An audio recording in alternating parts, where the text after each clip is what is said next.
tens of thousands of laps. Jason Leffler is on the hotline. Top of the morning, Jason. Hey, how's it going, guys? Hey, man. What'd you think about that? Those changes there that Phoenix is putting forth after we race at the end of the month? Yeah, I don't know. It's pretty cool. I mean, Phoenix is a great racetrack right now. It's got a lot of, it's got its own characteristics, and it's a slick old track. But, if they're going to try to implement variable banking and stuff like that, that would be pretty cool. I heard, the rumor was floating around that they were going to straighten a dog leg out, but that press release sounds like it's going to be complete opposite, that they're going to tighten it up. So, heck yeah. I mean, I guess, not everybody can like change, but change is good. And I'm sure they got it figured out where it would be pretty cool, It's definitely going to change the characteristics of the track for sure. Yeah, that's major. When did you start racing out there? I started racing, in the mid-'90s, I raced the Copper Classic out there. I went there as a kid, to the races, to the Copper Classic, to the NASCAR race. It was basically once, when I was real little, I went to Riverside.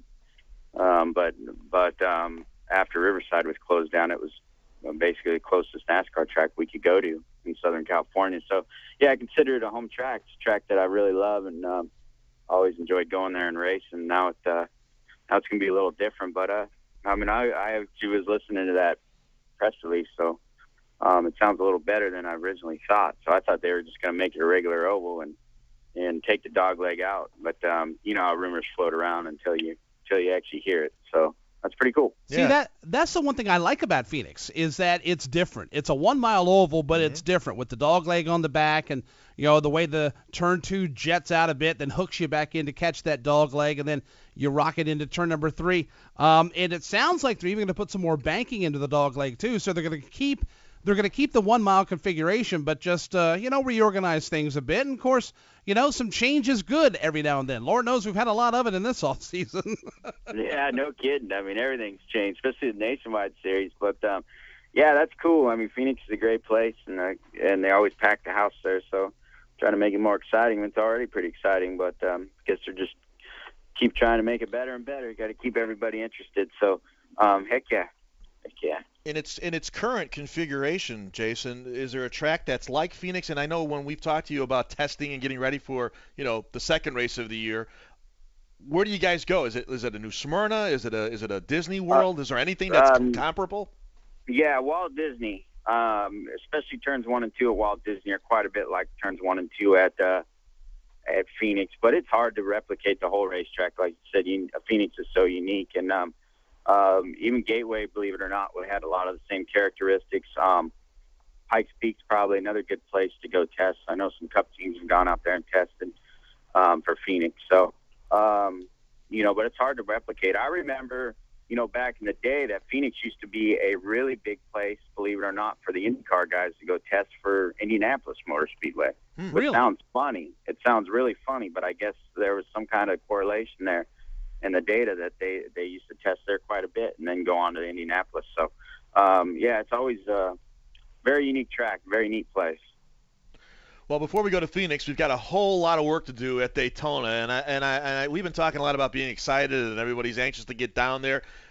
Are you ready? Is it almost a relief to finally get back to the racetrack instead of talking about it and testing for it?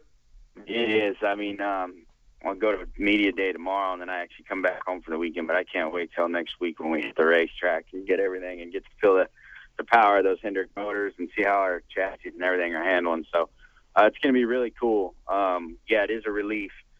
Talking to everybody that goes on the road with us, crew chiefs, everybody. I think we're all ready to hit the racetrack. There's been a lot of change, obviously on everything, and then especially around our place in general. With Turner coming on board, so everybody just wants to get to the racetrack and see it before their eyes there.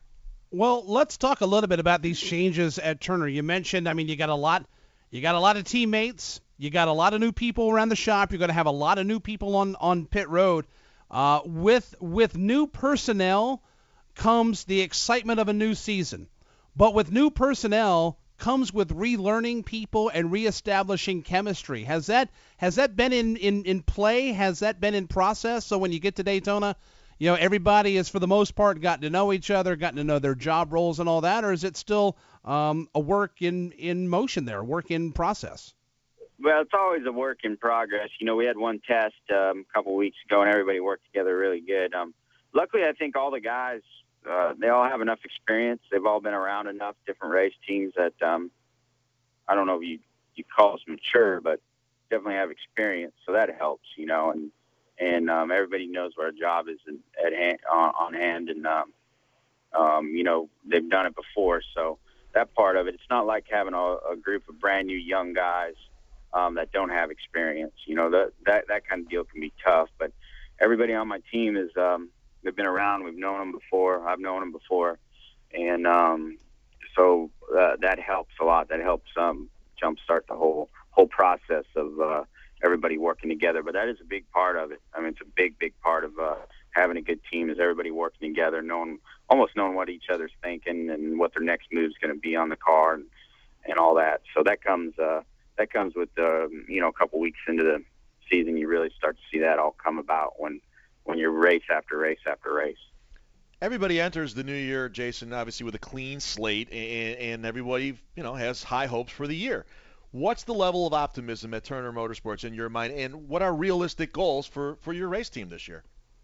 Well, for us, I mean, it's to win races and compete for the nationwide championship. I mean, that's our goals, and I think we got a lot of the pieces in the puzzle. I mean, the one unknown is how our chassis is going to handle and things like that. But we know our motors are going to run. We know we have new parts and pieces. We have new springs, new shocks, new suspension, brakes, everything. So that part of it that we've struggled with in the past, that part of it's over. So it's just a matter of getting everything, tuned up and, hopefully our cars handle the way we need them. And if they don't, I'm real confident that we have everything in place to come home and fix it and improve from there. So Steve Turner's made a tremendous commitment, tremendous investment, and it continues. And he's not going to be happy till we win races.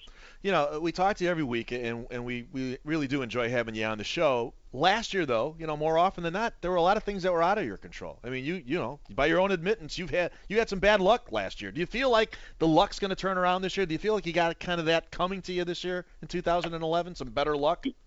Yeah, for sure. Because last year we had a lot of DNFs, and a lot of it was mechanical failure and parts breaking and things that were really out of our control. You're always going to have your races where you get caught up in wrecks, or you might make a mistake, or you might crash, or you'll have days like that. But when stuff keeps, stuff is just wore out and it breaks, and there's not enough budget to fix it. That kind of stuff's going to be, it's over with, So if we have a problem now, we feel like we have the resources where we can come back to the shop and fix it. And that's what I was talking about earlier. If our cars aren't where we want them, we have, everything's in place to come back to the shop and rework them and get them to where we want them. So it's pretty cool.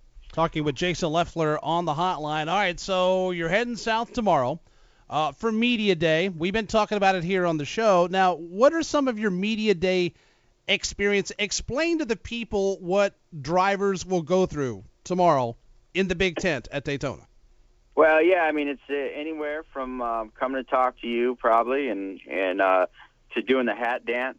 All those all those pictures you see at the beginning of the race where the drivers have their different mug shots and different hats on, and we do all that. We take care of all that at one place, and so there's a lot of picture taking, a lot of talking, and a lot of BS really. So, but at least we get it all out of the way in a couple-hour period. So it's good. It's and not every nationwide driver is invited to go down there. So I feel pretty fortunate every year I get invited to go down there and showcase Great Clips and AccuDoc and all their sponsors and Turner Motorsports. So I enjoy it. And then you say you go back, and then you'll come back down next week then for preparation for the season opener. Yeah. I mean, there was thoughts in my head of staying down there and watching the shootout and going to Volusia, doing all that. But yeah, I'm going to come home and hang out with little Charlie and, because, obviously we have that Phoenix Vegas trip and we'll be gone. We're going to be gone quite a bit here at the beginning of the season on the road. And so, yeah, I'll be gone. I'll be down there one day, come home for the weekend, and then back next weekend to take care of some business.